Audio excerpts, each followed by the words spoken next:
Kuliah terakhir yang kami selenggarakan hanya beberapa menit setelah debat terakhir. Itu Anies Muhaimin mendapat 40%. Kemudian Prabowo Gibran 33%. Agak mengherankan Ganjar dan Mahfud di sini dapat 26%. Padahal yang memilih ini putersnya rekor kami capai 320.805 orang yang ikut berpartisipasi di polling ALC ini. Kenapa agak mengherankan? Karena dari hasil polling sebelumnya, ada 2 polling sebelumnya, itu angkanya berbeda sekali. Polling yang lalu, Ganjar Pranowo malah mendapat 44%, Anies 40%, Prabowo Subianto malah 16%. Jadi agak terbalik. Polling yang terakhir, Prabowo malah dapat 25, Anies 37. Yang lalu Prabowo nomor terakhir, Anies yang pertama, yang kedua, Ganjar yang pertama. Kami rapat semalam juga tidak paham ini apa yang terjadi di lapangan, angkanya bisa gonjang-ganjing. Apakah benar ini bisa diintervensi dari luar? Itu kita sendiri belum bisa membuktikan. Dan menyambung pembukaan saya tadi, saya kepingin sesuai nomor urut. Yang pertama memberikan evaluasi dulu tentang kampanye, hasil debat dia, hasil debat kubu dia, dan kampanye. Saya persilakan asisten pelatih timnas Anies Muhaimin, Jazilul Fawait. Baik, Assalamualaikum warahmatullahi wabarakatuh. Bang Karni yang saya hormati dan seluruh pembicara yang hadir, para profesor, Profesor Ikrar, Profesor Henry Subiakto, Pak Kodari, sahabat saya Pak Fadli dan ada lewat Zoom, Pak Adian. Nanti Profesor Agristuti. Dan Profesor Agristuti Aksnowo. Bang Karni, tentu saya harus menyampaikan salam satu perubahan Indonesia adil makmur. Dan saat ini kita sudah masuk pada tahapan akhir. Jangan-jangan gara-gara saya tadi dan pollingnya hasilnya 01 nomor 1, jadi salam satu langsung. Dan saya lebih percaya polling itu daripada beberapa survei yang ada Bang Karni. Namun kalau dilihat dari hasil ELC itu tidak satu putaran memang. Bang Karni di debat terakhir memang rasanya tidak terlalu ada istilahnya pertanyaan yang saling menyerang. Namun Pak Anies lebih menunjukkan tentang kenegarawanannya. Ingin menyampaikan pesan bahwa menjadi presiden, menjadi negarawan, pemimpin, tidak boleh pelit pada rakyatnya, tidak boleh berdagang dengan rakyatnya. Harus pemerintahan yang welas asih dan selanjutnya. Tentu. Ya, tapi tunggu dulu. Tadi bilang Pak Anies tidak menyerang, lebih negarawan. Cuma kelihatan di layar itu Pak Anies itu seolah-olah menahan banyak hal yang gak diucapkan. Dan ketika ditanya wartawan, dia itu seolah-olah menyimpan sesuatu dan tidak berani menjawab pertanyaan wartawan kenapa dia jadi lembek waktu terakhir itu. Dan ya pertanyaannya apakah ini untuk strategi atau jangan-jangan malah ada tekanan juga untuk Anies?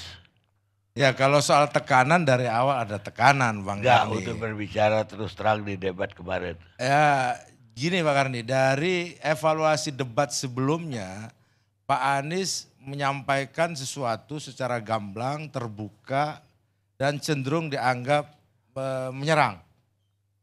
Nah banyak masukan dan kemudian kan ada yang nangis-nangis, ada yang nggak bisa move on gitu kan.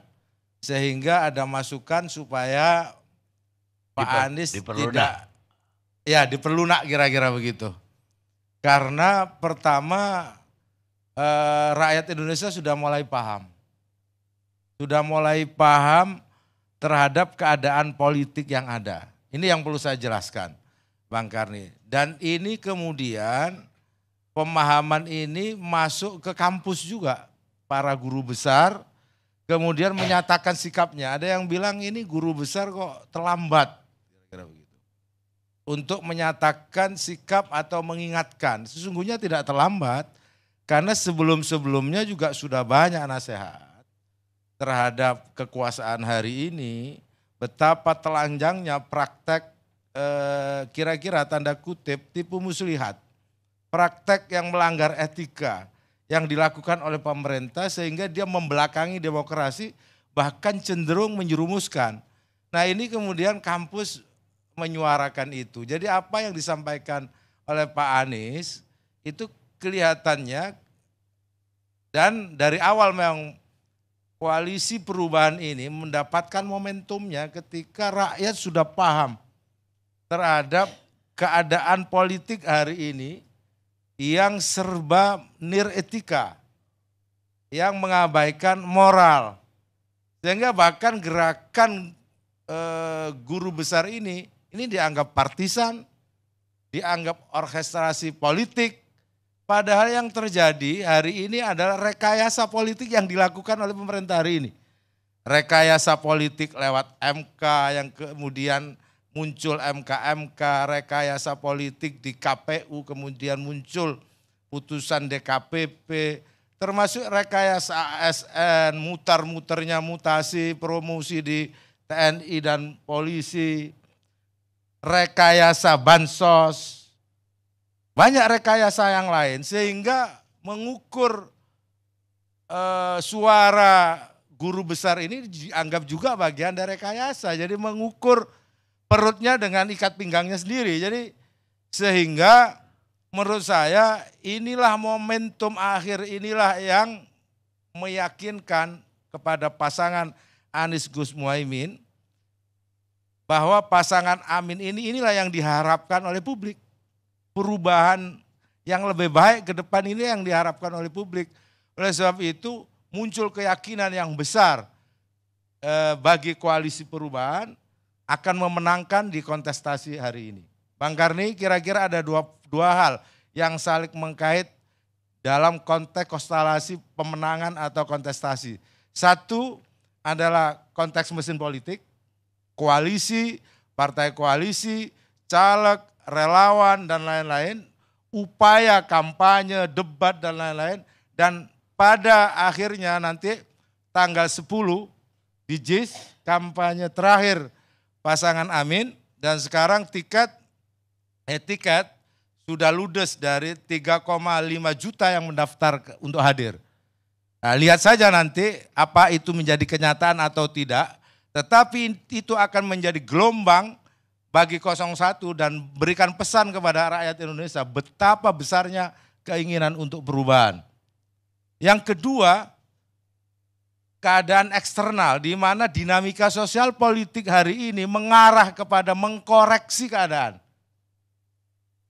Dari guru-guru besar yang saya sebutkan tadi dan juga keadaan politik ini sama-sama, keadaan sosial politik di satu sisi kemiskinan, direkayasa sedemikian rupa untuk pemenangan paslon tertentu dengan menggunakan kebaikan dari APBN negara gitu.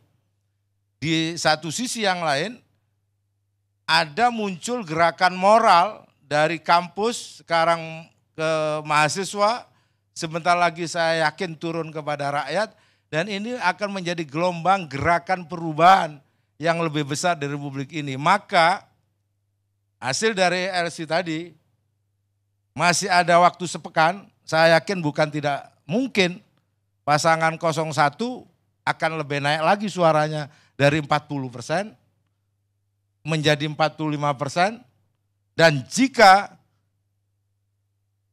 pemerintah ini mengabaikan nasihat, kritik, bahkan melecehkan suara dari kampus, sangat mungkin, sangat boleh jadi di masa tenang itu justru rakyat tidak tenang, justru rakyat ingin perubahan, justru gerakan perubahan akan mendapatkan momentumnya di hari-hari tenang itu. Tapi jangan tuduh kami merekayasa kampus dan lain-lain, kita nggak punya kemampuan untuk merekayasa itu. Tapi bahaya dong kalau di minggu tenang terjadi gejolak. Bisa presiden umumkan keadaan darurat. Bukan, gejolak yang saya maksud adalah gejolak keinginan perubahan dan menentukan. Baik mereka menang di survei dan lain-lain ini, kemudian rakyat ingin menyampaikan pesannya. Ternyata survei, ternyata rekayasa bansos, ternyata rekayasa ASN, rekayasa macam-macam itu dikalahkan oleh suara rakyat di tanggal 14 Februari jam 7 sampai jam 1 siang. Kalau nggak percaya lihat lagi, lihat nanti Bang Karni. Karena saya yakin dinamika politik, dinamika sosial politik ini mengarah kepada perubahan. Ini menurut kami tentu blessing buat pasangan 01. Karena dari awal kami sudah menempatkan posisi kami adalah koalisi perubahan. Kami ingin mengkoreksi keadaan yang tidak adil, kami ingin membuang ketimpangan yang ada, kita ingin Indonesia yang adil dan makmur. Nah inilah yang mendapatkan momentumnya di ujung, berkah buat pasangan Amin, di mana gerakan kampus, gerakan rakyat pada ujungnya bertemu dengan keinginan untuk perubahan. Ini mulai nampak Bang Karni. Saya yakin kalau suara kampus didengarkan, pemilu tidak curang, tidak ada penyelewengan, saya merasa hakul yakin pasangan 01 akan menang Bang Karni. Satu putaran dong. Kalau 40 naik lagi jadi 50 tuh. Nah itu yang kami harapkan, dan itu saya yakin yang diharapkan rakyat, karena ada sebagian rakyat memang ingin satu putaran. Cuman kan diklaim bahwa satu putaran itu berdasarkan survei. Keinginan satu putaran akan kami wujudkan lewat koalisi perubahan. Kalau rakyat memang menghendaki perubahan ke arah yang lebih baik. Kalau pesan moral dari kampus, dari aktivis, dari orang-orang yang tulus didengarkan oleh rakyat dan mengalahkan bansos, mengalahkan sembako. Saya yakin rakyat sudah mulai paham bahwa sembako yang diedarkan itu yang dimaksudkan sebagai jaring pengaman untuk orang-orang miskin, ternyata dijadikan jaring pengaman elektoral. Sudah mulai paham. Nah pemahaman itu seiring dengan apa yang disampaikan oleh kampus, disampaikan oleh para guru besar. Saya yakin suara guru besar akan menembus hati rakyat Indonesia, termasuk juga akan menembus para aparatur penyelenggara negara, KPU, Bawaslu, dan seluruh penyelenggara negara untuk tidak melakukan kecurangan. Sebab jika pemilu ini dilakukan penuh kecurangan, maka hasilnya akan cacat. Jika ini cacat, maka yang rugi rakyat. Akan terjadi eskalasi gerakan yang mungkin akan lebih parah, yang mungkin akan menjadikan rakyat sebagai korbannya. Nah, jadi Bang Karni sekali lagi,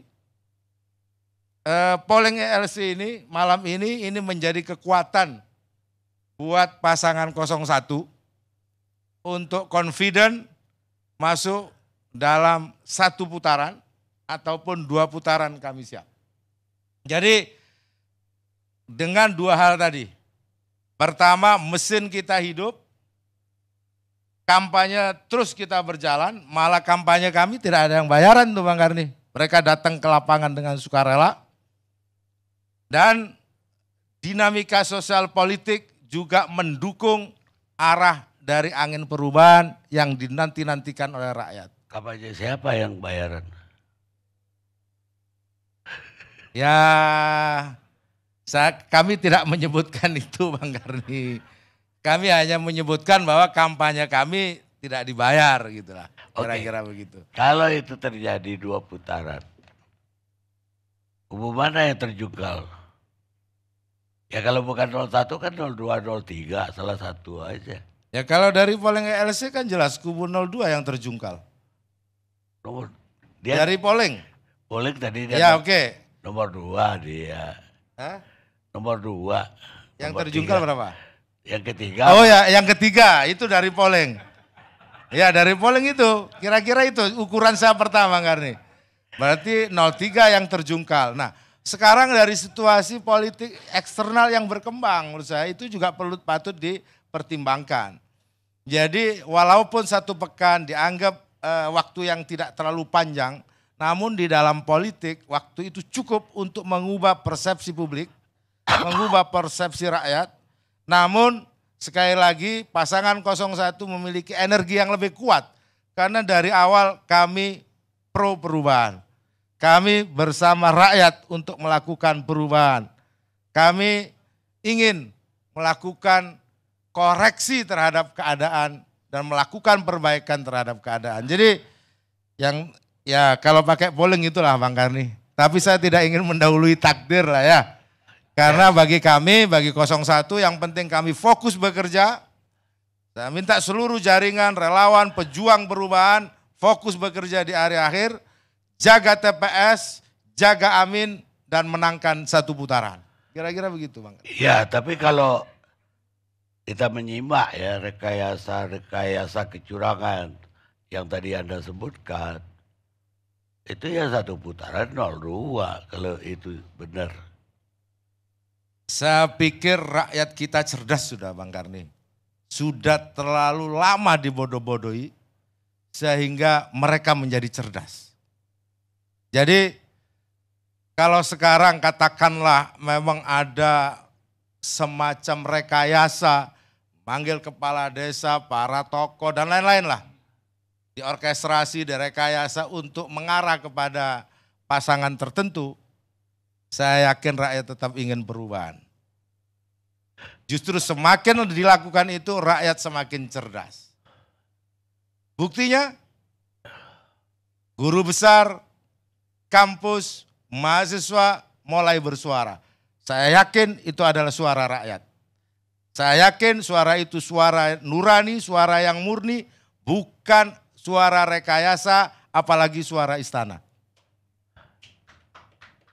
Jadi itu tercermin Bang Karni, itu tercermin di situ. Saya yakin guru besar ini adalah cerminan rasa yang muncul dari kekuatan rakyat menurut saya. Jadi guru besar ini adalah orang-orang yang juga ikut merasakan apa yang dirasakan rakyat. Meskipun memang beliau bukan politisi.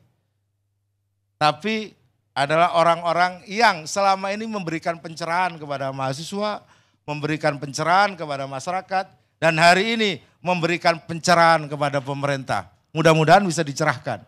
Kalau tidak bisa dicerahkan, tidak ada pilihan lain kecuali dirubah. Nah itu suara perubahan Bang Karni.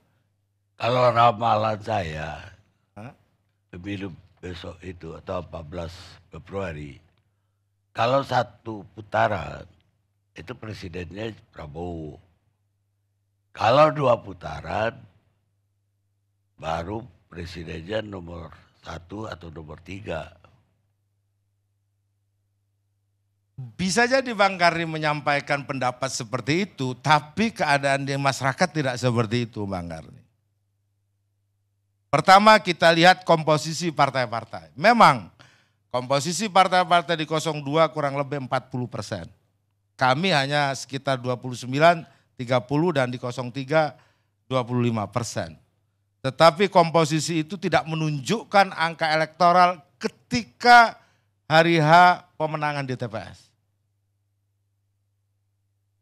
ada banyak partai-partai juga yang sebenarnya seperti disampaikan Pak Mahfud, yang sebenarnya masuk pada koalisi bukan karena ketulus ikhlasan.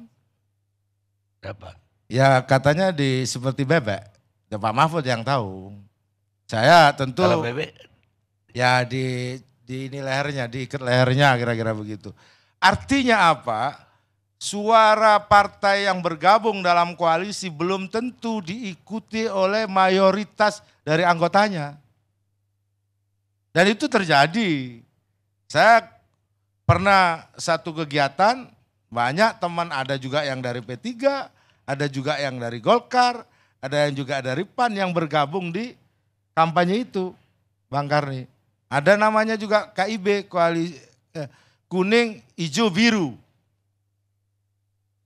Ya, itulah apa namanya kearifan dan kecerdasan masyarakat melihat dinamika di elit dan sekaligus apa yang berkembang di masyarakat dan apa yang berkembang di kelompok-kelompok yang sebenarnya jauh dari politik. Seperti guru besar itu.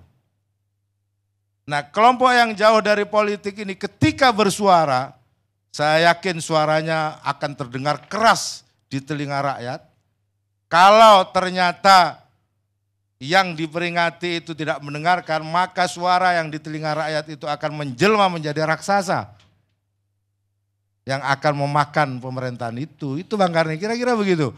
Namun kita inginkan karena ini ada prosedur formal, maka perubahannya tanggal 14 Februari lewat pemilu dengan mencoblos nomor 1 koalisi pro perubahan. Kira-kira itu cukup sudah, Bang Karni. baik. Walaupun saya baru